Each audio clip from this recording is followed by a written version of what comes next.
Bueno, pues muchísimas gracias, Javier. Muchas gracias, María, Ana y Vicente, por la invitación y por la confianza para liderar esta mesa de debate tan interesante que hemos denominado Deep Tech, Deep Science e Inteligencia Artificial, retos en España. Entonces, como en la primera parte, bueno, en la presentación del libro hemos tenido a la representación del ámbito científico, del ámbito de la academia, hemos pensado en crear una mesa en la que estuvieran representados el resto del ecosistema tan clave, ¿no?, para estos ámbitos. Y tenemos a Elena González Blanco, que cuenta con una exitosa carrera en el mundo académico e investigador, ya es una ejecutiva internacional con reconocida experiencia en los campos de los seguros, las finanzas, la inteligencia artificial, el procesamiento del lenguaje. Es directora de Inteligencia Artificial para EMEA, Digital Natives en Microsoft, tras su paso por relevantes posiciones de liderazgo en entidades como el Banco Santander, LLIC, Cover Wallet o Indra. Gracias, Elena. Muchas gracias. Un placer estar aquí con vosotros. Muchas gracias. Almudena Trigo, que desarrolló su carrera científica en dos de los centros de investigación españoles de mayor prestigio internacional, en el Centro Nacional de Investigaciones Oncológicas, en el CNIO, y en el Centro Nacional de Biotecnología, en el CNB.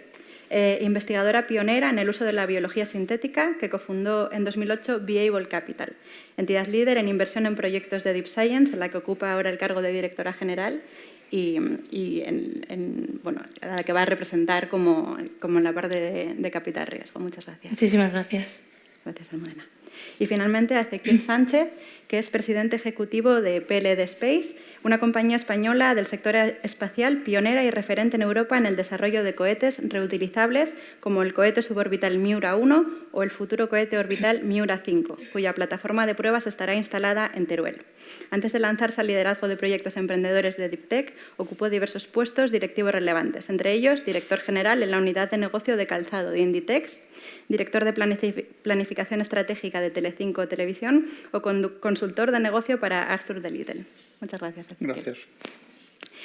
Bueno, hemos pensado en un debate en el que podamos intercalar un poquito el orden de intervención, si os parece bien. Creo que quizá hemos estado hablando de Deep Science, de Deep Tech, de inteligencia artificial. Quizá, aunque parezca empezar por lo más básico, pero si os parece bien, podríamos definir estos conceptos que se están utilizando tanto y ver si existen diferencias entre esos términos, cómo los definís vosotros desde dentro y bueno, qué impacto creéis que tiene cada uno de ellos, si son diferentes o no, en la sociedad, a nivel competitividad, a nivel industrialización, como se ha mencionado anteriormente, etcétera. Entonces, si os parece bien, he pensado en que empiece Ezequiel definiendo quizá la parte de Deep Tech, que es a lo que os dedicáis, luego Almudena para el Deep Science y finalmente Elena para la parte de inteligencia artificial.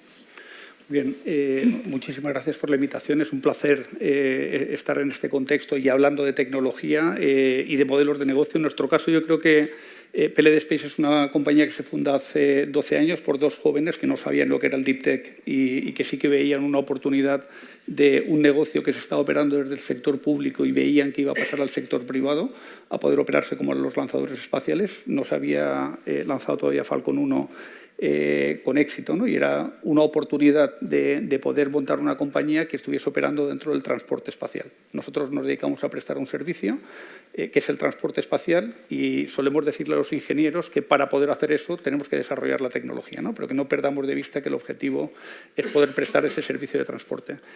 Lo que hacemos es un sistema complejo como autoridad de diseño, que es el diseño de un lanzador espacial en el que todas las tecnologías que yo creo que pasamos del know-how al who knows, ¿no? O sea, son muchas tecnologías que no son tan complejas de poder desarrollar de manera aislada, pero sí de diseñar, fabricar, testar y operar de manera integrada, que es lo que hacemos. Eso es lo que yo creo que le da la complejidad de Deep Tech, ¿no? Una tecnología profunda, ¿no? Una tecnología muy compleja de poder operar correctamente, ¿no? Con el nivel de éxito que requiere un lanzador espacial. Nosotros lanzamos Miura 1, que es un lanzador suborbital, en octubre, y hemos sido la primera compañía privada en Europa que hemos hecho esto, después de haber conseguido 85 millones de euros de financiación principalmente privada.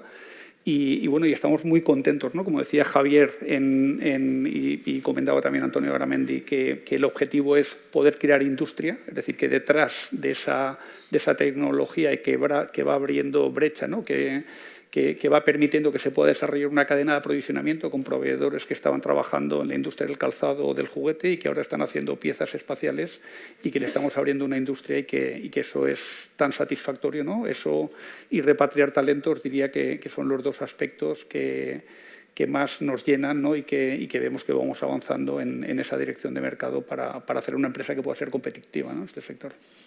Muchísimas gracias. Sí, no, y quizás que yo creo que desmitificamos, ¿no? Es decir, no hablamos de Deep Tech en interno para que no se nos asusten los ingenieros, ¿no? O para que no nos cobren más, pero que yo creo que lo que estamos haciendo al final es llevando a la realidad, ¿no? Y se decía también pasando en esos TRLs, ¿no? Los que son complejos a partir del 5 o el 6, ¿no? Cuando ya deja de ser ciencia, ¿no? y tecnología y empiezas a trasladarlo al mercado, que ahí es donde verdaderamente hace ese punto de valentía, ¿no? Pero desmitificándolo. Muchas gracias. Pues siguiendo el discurso de Ezequiel, Viable Capital es una gestora de capital privado, como se ha dicho, y nosotros estamos especializados en Deep Science. ¿Y qué es lo que ves? Que cuando hablas del Deep Tech es muy general, es un término muy, muy amplio. Entonces, lo que pasa es que yo busco una tipología de empresas y una tipología de empresas me busca a mí como capital privado. Y es muy importante definir más el Deep Tech, meternos dentro del Deep Tech y definirlo un poco más. Entonces, ¿qué es el Deep Science? El Deep Science es, dentro de esas tecnologías disruptivas, que es el Deep Tech, tenemos esas tecnologías que son tangibles. Por una parte, tenemos esas tecnologías que son más digitales, en las cuales... ¡Uy, que se cae el micro! En las cuales lidera la inteligencia artificial. Pero después tenemos otro pilar muy amplio, que es esas tecnologías industriales, esas tecnologías tangibles. Y hablamos de nanotecnología, materiales avanzados, fotónica, micro y nanoelectrónica, biotecnología industrial. Realmente empresas industriales de base científica. Y es muy importante esta diferenciación. Porque yo, por ejemplo, no invierto en una empresa de inteligencia artificial. Entonces, es muy importante el definir estas cosas en el mercado. ¿Para qué? Para que el match, para que se creen mercados, para que realmente se cree una cadena de valor. Entonces, el Deep Science sería esa parte de tecnologías más tangibles. ¿Y cuál es la importancia? Madre mía. Ahora. Es que no sé. Ahora. Pero me oís bien todos, ¿no? Sí. Vale. Eso es lo importante, si no, grito. ¿Y cuál es la importancia del Deep Science? Nosotros ahora hemos terminado en enero de elaborar con BBVA Research un informe del Deep Science en Europa y la importancia del Deep Science. ¿Por qué? Porque la ciencia ya no es algo para cuatro que nos encanta la ciencia. La ciencia es un motor económico. La ciencia es industria. Y en los nuevos años, el Deep Science, como se ha dicho hasta ahora, va a marcar la diferencia. Tenemos unos retos ante nosotros y el Deep Science es quien va a dar la solución. ¿Por qué? Pues es fácil, porque tenemos unos retos porque no hay tecnología. ¿Y quién es la mayor fuente de producción de tecnologías? La ciencia. Con lo cual la ciencia va a ser un actor económico muy importante. Y en este informe que hemos hecho con BBVA Research, lo que se ve es que claramente estamos en un momento convulso, en un momento, bueno, pues hay un momento cambio geopolítico, de todo, o sea, en el cual lo que se ha visto es que las tecnologías, tenemos que apalancarnos en las tecnologías para dar una respuesta, para que Europa sea una Europa más sostenible, para que Europa sea una Europa más competitiva y para que Europa sea una Europa más resiliente. ¿Y qué se ha visto? Que en el 90% de las patentes que van directamente a sostenibilidad son patentes Deep Science. Que 2/3 de las tecnologías que Europa afirma que son esenciales para conseguir la competitividad europea son Deep Science. Y que más de la mitad de las tecnologías que nos van a dar esa resiliencia para ser más estables ante cualquier tipo de crisis son tecnologías Deep Science. Con lo cual, para mí, el Deep Science va a ser en los futuros años un actor muy importante y que realmente va a marcar bueno, pues el cómo los países y las diferentes economías se posicionen. Muchas gracias, Almudena. Pues, Elena, sí te parece. Pues, bueno, lo primero también, muchísimas gracias por la invitación. Esto es como volver a casa y además en las distintas etapas de mi vida y de todas estas intersecciones, así que estoy encantadísima. Y además, bueno, pues para hablar de un tema que me apasiona y que estoy viviendo, pues como decíais, en el momento y en el ojo del huracán, pero cuando todo está dando vueltas alrededor, y es la inteligencia artificial. Me gusta además que me hayáis dejado para el tercer punto porque la inteligencia artificial es ahora mismo una mezcla entre el Deep Tech y el Deep Science, en el sentido de que cada cosa que está pasando es una innovación en la ciencia, pero es que es necesario ponerla en el mercado y ponerla en producción para que se pueda utilizar, y la velocidad que está tomando esto es tan grande que en este momento, a día de hoy, como bien decías antes, no podemos concebir el avance de la ciencia sin la participación de las empresas y viceversa, porque se ha hecho patente ahora más que nunca que este trabajo conjunto es imprescindible. La inteligencia artificial no es una moda, no es algo que haya venido de forma pasajera, algo accidental o que surja de repente de la nada. La inteligencia artificial es el resultado de muchos años de investigación científica con personas tan relevantes como Alan Turing o Marvin Minsky, el creador del primer laboratorio de inteligencia artificial del MIT en los años 50. Las teorías matemáticas que están debajo de las redes neuronales que estamos implementando hoy en los transformers que están detrás de ChatGPT y de todos sus modelos colindantes se crearon en esta época en universidades como el MIT y se han ido desarrollando a lo largo de muchísimos años. Lo que estamos viendo es la mezcla entre estos largos años de investigación, donde hemos pasado de unos sistemas de reglas basadas en la lógica a unos sistemas que combinaban con toda la parte de probabilidad y que, bueno, donde conseguíamos retos como que el ordenador ganara a un jugador de ajedrez o al jugador de Go hace unos años, y donde de pronto estamos viendo que gracias a la innovación y a la ciencia que han invertido empresas como Nvidia o como los fabricantes de GPUs y todos los datos que están disponibles para entrenar estos modelos, ha surgido la inteligencia artificial generativa.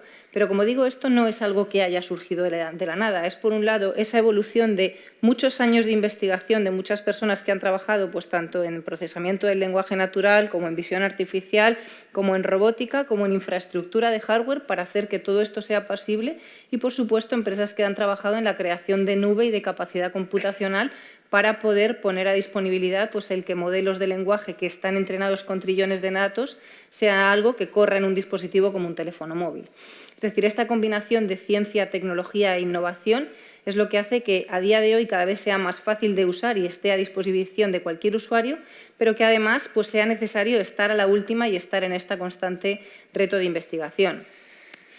En este sentido, tenemos mucho que hacer, tanto desde la parte científica de estas universidades que están pues, haciendo esos descubrimientos, pero también desde esa investigación en las empresas. En Microsoft estamos constantemente investigando pues, en cuestiones como toda la parte de modelos de inteligencia artificial afecta pues, a lo que decías antes de toda la producción molecular y cómo se hacen ensayos en farma para poder ayudar con modelos de Machine Learning y de inteligencia artificial generativa a esta generación pues, de propia proteína y de innovación en distintos sectores.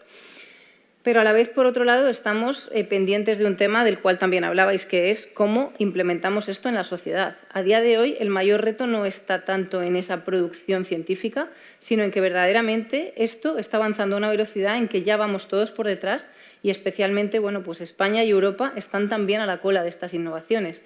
Y a mí esto, como decía don Antonio, me preocupa porque si las cosas antes iban rápido, ahora van todavía más y necesitamos, por una parte, mucha formación y, por otra parte, también mucha adopción cultural de lo que son estas tecnologías dentro de las empresas. Las grandes innovaciones ya están sobre la mesa, la tecnología está lista para usarse, pero ahora mismo tenemos un reto cultural del que hablábamos antes, por ejemplo, en el sistema sanitario. Si los datos no están organizados, si no hay cultura de poder unificar información y poder bueno, pues utilizar distintas fuentes de datos para que un modelo de inteligencia artificial pueda aprender sobre ello, tenemos un freno en la innovación. Entonces, esta tercera pata, que es llevarlo a la sociedad, implementarlo en la realidad y hacerlo posible en el día a día de las empresas, en pequeños aspectos como son la productividad del día a día, leyendo un documento o analizando una serie de conversaciones, pues tenemos un campo gigante para transformar cualquier industria. Y ese es el gran reto que realmente más nos afecta, porque nos afecta a todos. Y no para quitarnos el trabajo ni para acabar con nosotros, como se va diciendo de una forma demasiado frecuente, sino porque de verdad tenemos ante nosotros las posibilidades de cambiar cualquier industria con herramientas que ya están disponibles y que bueno, pues empresas como Microsoft y otras tantas están intentando empujar para que la sociedad pues, pueda ir adaptándolas también en el día a día. Muchísimas gracias, Elena.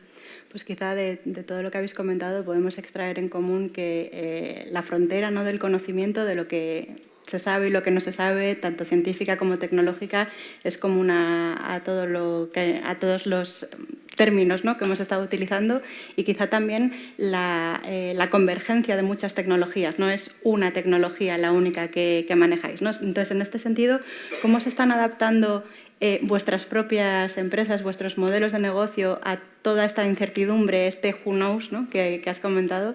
Y cuáles son los principales desafíos a los que os enfrentáis. Si te parece empezar de nuevo, Elena. Pues, en primer lugar, bueno, una empresa como Microsoft está liderando ahora mismo pues, todo lo que es la transformación tecnológica y la propia inteligencia artificial. Pero el cambio que ha experimentado en este último año y medio ha sido absolutamente brutal. Primero porque de todo lo que estamos hablando ahora mismo, hace 2 años pues, prácticamente no existía. Es decir, los modelos de lenguaje generativos, tal y como hoy los conocemos, pues ha sido algo que ha saltado al mercado hace relativamente poco tiempo. Y esto nos ha obligado a cambiar todo el modelo de negocio, todo el modelo de servicio a los clientes y la formación de los propios equipos, como también comentabais, como uno de los retos principales del talento dentro de las propias compañías. Es decir, al final la necesidad que tiene tu cliente y la necesidad de que el producto que tú vendes se está transformando constantemente te hace no solamente estar en guardia, sino también tener que cambiar el propio modelo de negocio mirando todo lo que está pasando alrededor. ¿Retos a los que nos enfrentamos ahora mismo? Pues nos enfrentamos a retos de hardware, es decir, pues todo lo que es la producción de unidades para procesar las grandes cantidades de datos que requiere el uso y el funcionamiento de la inteligencia artificial es un reto per se y además en el cual se está investigando, porque no solamente hablamos de NVIDIA y de GPUs, sino de todo el consumo energético asociado a todo este tipo de consumo de modelos, pero también a todo lo que es el poder optimizar los procesos para que pues en países donde hay menos conectividad o en dispositivos móviles puedan poder ser eficientes. Entonces, hay mucha investigación en ese sentido y hay muchos desarrollos que se están haciendo en esa dirección. Por otra parte, nos enfrentamos a un desafío regulatorio y, sobre todo, viviendo en Europa como estamos, porque estamos en una industria que se está intentando regular tarde y muchas veces sin los conocimientos adecuados para poder poner pues, todas las piezas sobre la mesa. Y además con la desventaja geopolítica de que no se está haciendo igual en todas partes. Entonces, eso muchas veces supone un freno para la innovación desde el punto de vista de la cantidad de requerimientos a la hora de poner en producción una innovación que se está desarrollando.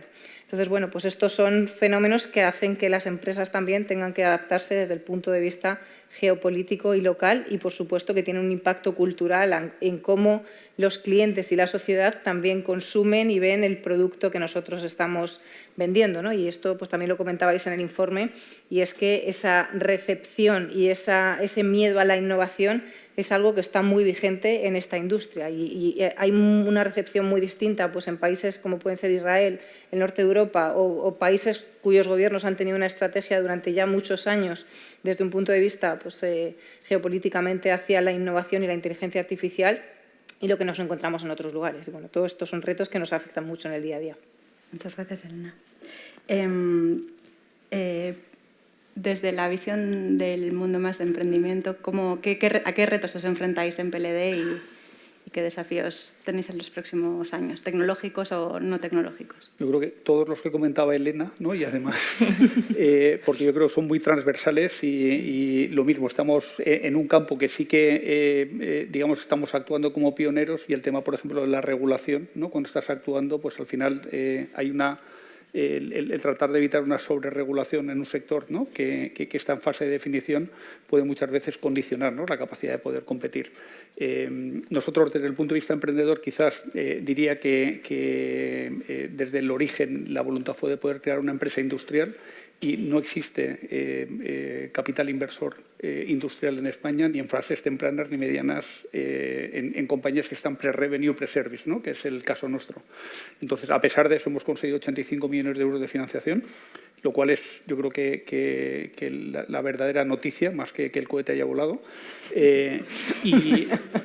Y esto se ha conseguido gracias a que sí que hay gente que apuesta, ¿no? Family offices e inversores privados que en su mandato, digamos, reglado, incumple lo que le están pidiendo sus equipos gestores, pero cuando ven el proyecto verdaderamente entienden que hay una industria detrás y se desarrolla esa capacidad, ¿no? de invertir y poder convertirlo al final en una TIR, ¿no? Que es lo que busca un inversor. Entonces, yo creo que desarrollar esa capacidad, ese capital inversor, yo creo que sigue siendo en aspectos industriales, que es lo que va detrás, ¿no? del Deep Science. Nosotros hablamos de crear una cadena de aprovisionamiento y una industria. Somos 200, vamos a ser 200 empleados esta semana. Hemos crecido 44 personas este año.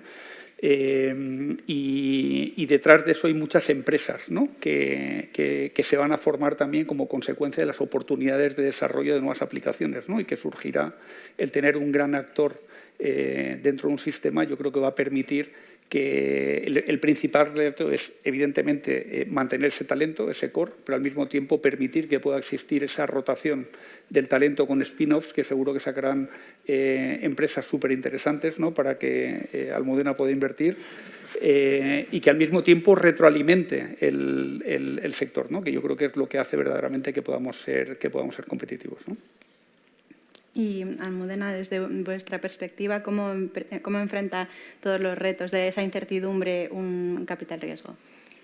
Bueno, pues nosotros somos un capital privado que realmente lo que estamos es liderando la inversión en Deep Science. Entonces, esto lo que nosotros somos ese inversor que entiende que nace para y por invertir, desarrollar, apoyar y obtener rentabilidad de empresas industriales de base científica. Entonces, para nosotros, todo esto es una oportunidad. O sea, hace años esto no estaba encima de la mesa, ¿no?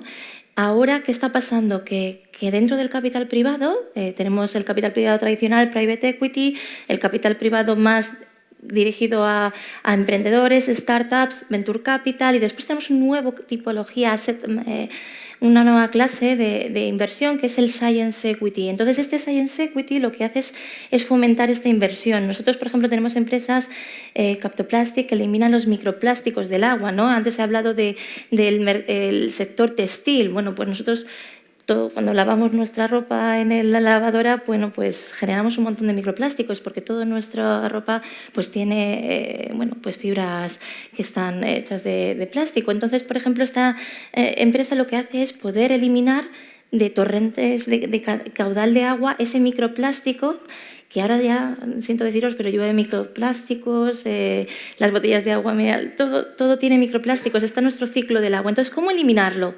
Pues nosotros tenemos una de nuestras participadas que va a eso, otra participada que lo que hace es nuevos materiales, pues un cuero que no venga del animal, que no venga del plástico tampoco, que sea sostenible, que no contamine y al mismo tiempo tenga esas características que queremos.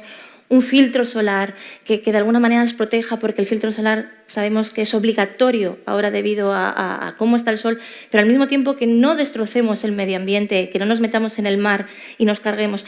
Entonces, todo esto son, a día de hoy, la regulación y los clientes cada vez somos más conscientes y cada vez estamos levantando la mano y estamos diciendo a los grandes grupos industriales: «Hey, que yo quiero ponerme un filtro solar, pero no quiero cargarme el mar. Hey, que yo quiero poder disfrutar de ponerme una ropa, pero de manera sostenible sin que contamine el medio ambiente». Entonces, todo esto lo que está haciendo es revolucionando y tenemos que pedir eso a las grandes industrias. Y las grandes industrias están buscando nuevos modelos, nuevos productos. Y ahí es donde viene. Entonces, como capital privado, lo que nosotros hacemos es poder entender estas empresas y poder invertir en ellas y que lleguen antes al mercado y desarrollarse. Y como antes han dicho, España es un lugar estupendo para poder estamos entre el undécimo país del mundo en producción científica. Entonces, tenemos los mimbres. Podemos liderar este cambio, esta nueva ola de crear unas empresas industriales avanzadas que vienen a resolver esos retos. Para mí, todo lo que viene, más que incertidumbre, es todo pues una posibilidad de poder desarrollar una nueva industria. Muchas gracias, Almudena. Bueno, habéis mencionado, o se ha mencionado ya, ¿no? Algunos retos en temas de financiación, en temas de atracción de talento, industrialización y creación de cadenas de valor. ¿Cómo veis España en este sentido? ¿Cuáles creéis, o cómo podríais profundizar un poco en estos retos o en esas oportunidades y en qué áreas creéis que podemos ser competitivos? En este caso empezamos por Almudena. Perfecto. Yo ya he dicho, a partir de tecnologías creo que somos muy competitivos. Sí que creo que hay una tarea que tenemos pendiente y que tenemos que hacer, y es proteger mejor las tecnologías. Creo que se tiene que adquirir dentro de la cultura científica el hecho de que es muy importante patentar, es muy importante hacer un paper, pero es muy importante después proteger las tecnologías, y proteger en el sentido más amplio, ¿no? A veces es mejor no patentar, a veces es mejor, mira, cállate, que no tienes que decirlo, o sea, pero tener esa cultura para saber tomar esa decisión es algo que creo que hay que dar dentro para los científicos, para que se mejore y no sea la pena de que ves una tecnología y dices, qué pena, no se puede hacer ya nada porque esto no se puede... no es viable a nivel empresarial, porque ya no se puede hacer nada con ella, ¿no? Que a mí eso se me cae de verdad cuando veo algo que digo, ¡ay, qué bombazo!, pero no se puede hacer nada con ello, ¿no? Eso es una tristeza. Después, por otra parte, a nivel de empleo, nosotros somos unas empresas que empleamos mucho ingeniero, doctor, y ahí creo que también estamos bastante bien en ese sentido. Creo que este tipo de empresas les resulta pues muy atractivo a ingenieros, doctores, porque tienen otra salida más allá que a lo mejor seguir la carrera científica, que algunos querrán tomarla, pero el que tengan otras salidas para poder desarrollar y poder ese gusanillo de poder seguir investigando, seguir desarrollando, seguir desde la empresa privada es importante. Y después yo creo que hay una cosa que he hecho en falta, y es más a nivel cultural, ¿no? Nosotros somos una gestora que a día de hoy gestionamos 85 millones de euros y que yo voy a Alemania, por ejemplo, y quieren que me vaya a Alemania, ¿no? Porque hay muchos family office, hay muchas familias que tienen patrimonio que quieren conseguir rentabilidad, pero al mismo tiempo quieren crear país. Yo quiero crear país, yo quiero crear empresas industriales alemanas, yo quiero generar empleo alemán. Entonces, esto a veces me falta dentro de los family office españoles. O sea, muchas veces me encuentro family office que son más conservadores, ¿no? A lo mejor están acostumbrados a otro tipo de inversión. Entonces, lo que me gustaría es que se dieran cuenta que movilizando un poco de capital de todas estas familias que tienen, pues que tienen un patrimonio, podrían poner a circular bastante capital para que ese capital se capitalizara en empresas españolas. Y esto es una cadena. O sea, si tú generas empresas industriales que generan empleo, que generan rentabilidad, yo es lo que digo siempre, ¿por qué la gente compra pisos como inversión? Pues porque ha visto que es rentable. Entonces, nuestro objetivo como Viable es, pues la gente va a invertir en fondos de Science Equity porque son los que invierten en estas empresas industriales de base científica y van a conseguir rentabilidad, ¿no? Entonces, esa cultura de inversión, de crear país, a mí me gustaría que se incentivara. Muchas gracias, Almudena. Elena, si te parece, ¿qué opinas? Pues yo tengo que ser un poco menos optimista de entrada porque creo que nos falta mucho. O sea, tengo la suerte de tener una posición en que ahora mismo pues, soy responsable de desarrollo de inteligencia artificial en EMEA, y lo que veo es que vamos muy por detrás, vamos muy a la cola de todo lo que se podría hacer, sobre todo si comparamos lo que se está haciendo en el resto de países, tanto de Europa como de Oriente Medio y de África. Y cuando ya miramos a Estados Unidos, pues en estos ámbitos, primero desde el punto de vista de la inversión, antes hablabas de 85 millones, a mí me hubiera gustado saber cuánto te habrían dado si tu empresa hubiera estado en el Silicon Valley en vez de aquí. Es decir, esto es una realidad que ha mejorado mucho en los últimos años, pero que lamentablemente cuando hablamos de startups, innovación, tecnologías punteras, inteligencia artificial, etcétera, pues estamos todavía bastante por detrás. ¿Cuántos unicornios hay en Europa que trabajen en estos temas? Bueno, pues tenemos la suerte de que tenemos uno en Francia y porque pues el gobierno francés se ha empeñado en que la estrategia de la inteligencia artificial vaya para adelante y lo está consiguiendo afortunadamente, pero estamos viendo pues que Alemania y Francia están en una línea muy distinta al del resto de los países donde bueno, pues nosotros estamos todavía bastante lejos. ¿Tenemos cosas buenas? Pues muchas, es decir, tenemos un talento espectacular, o sea, tenemos gente muy bien formada y tenemos que apostar por ello y además pues seguir apostando por la creación de hubs tecnológicos donde afortunadamente el teletrabajo, el remoto y bueno, pues otra serie de circunstancias podemos aprovechar estas ventajas que tenemos. Pero creo que todavía hay mucho por hacer en este sentido. En primer lugar, desde el punto de vista cultural. Se han tratado temas como la interdisciplinariedad, es decir, en este país seguimos hablando de educación de ciencias y de letras cuando ahora mismo la inteligencia artificial habla idiomas y yo soy lingüista y he hecho mi doctorado en filología.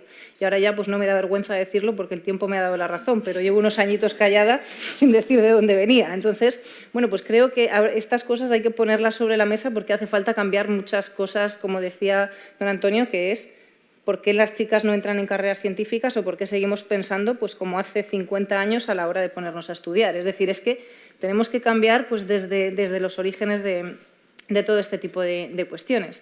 Después está bueno, pues toda la parte cultural de cómo entramos en estos ámbitos. Es decir, a día de hoy el principal reto y el principal cambio de la inteligencia artificial ha sido el lenguaje.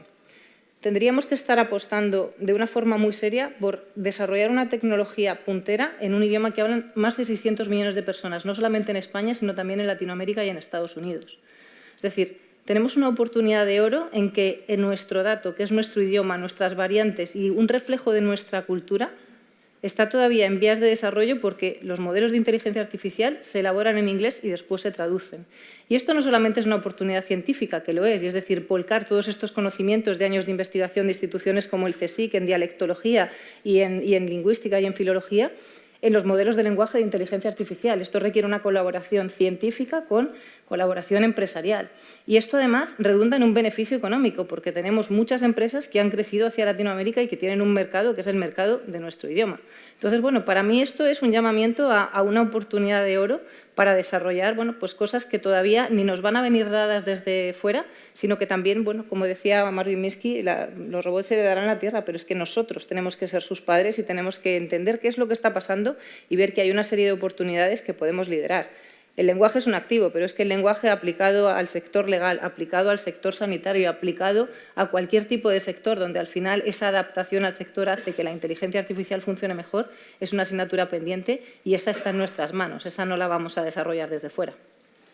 Muchas gracias. Sí, yo haría mucho énfasis en esa transversalidad, ¿no? En el MIT nos decían, hablando precisamente de Deep Tech, ¿no? que las tecnologías suelen nacer en el sitio equivocado, ¿no? Que a lo mejor no siempre la estás aplicando el verdadero potencial en donde estás buscando ese modelo de uso, ¿no? Y yo creo que se está hablando de las aplicaciones de la inteligencia artificial, ¿no? Las grandes aplicaciones están por llegar todavía, ¿no? Entonces, yo creo que esa transversalidad de muchas empresas yo creo que es algo que hay que fomentar mucho más, o sea, la multidisciplinariedad y la aplicación a distintos sectores, y yo creo que también hay que hacer una verdadera apuesta por los intangibles, ¿no? Hasta la fecha, los intangibles han servido en los balances muchas veces para cuadrar los desfases del pasivo, ¿no? Y activar determinadas cosas que no siempre respondían a la realidad, ¿no? Yo creo que invertir en propiedad industrial realmente, ¿no? En conocimiento, capitalizarlo en los trabajadores, ¿no? Ese intangible que puedes tener con un talento que es un capital humano que muchas veces despreciamos, ¿no? O estar trabajando en marca. Yo creo que nosotros como empresa industrial hemos estado trabajando en los propios desarrollos de software, no estamos haciendo placas electrónicas, ¿no? Estamos haciendo el código, estamos integrados en toda la cadena de valor y activando en muchas áreas cosas que podrían parecer totalmente irracionales, pero que nos está permitiendo iterar a una velocidad que de otra manera no sería posible, ¿no? Y eso es un intangible, que es lo que es un inversor, y yo creo que muchas veces como empresa industrial despreciamos el intangible. Y creo que verdaderamente si queremos subir la productividad, la única manera que tenemos es incrementar esa renta, ¿no? No lo vamos a hacer con hierro, ¿no? Yo creo que lo vamos a hacer con esas patentes, con aplicación también con marca, ¿no? Que hay muchas veces que no lo capitalizamos, ¿no? Y en nuestro caso yo creo que es algo que hemos hecho y nos ha funcionado muy bien también. Muchísimas gracias, Almudena, Elena, Ezequiel. Muchísimas gracias a todos por vuestro tiempo y por un debate tan interesante. Muchas gracias. Gracias.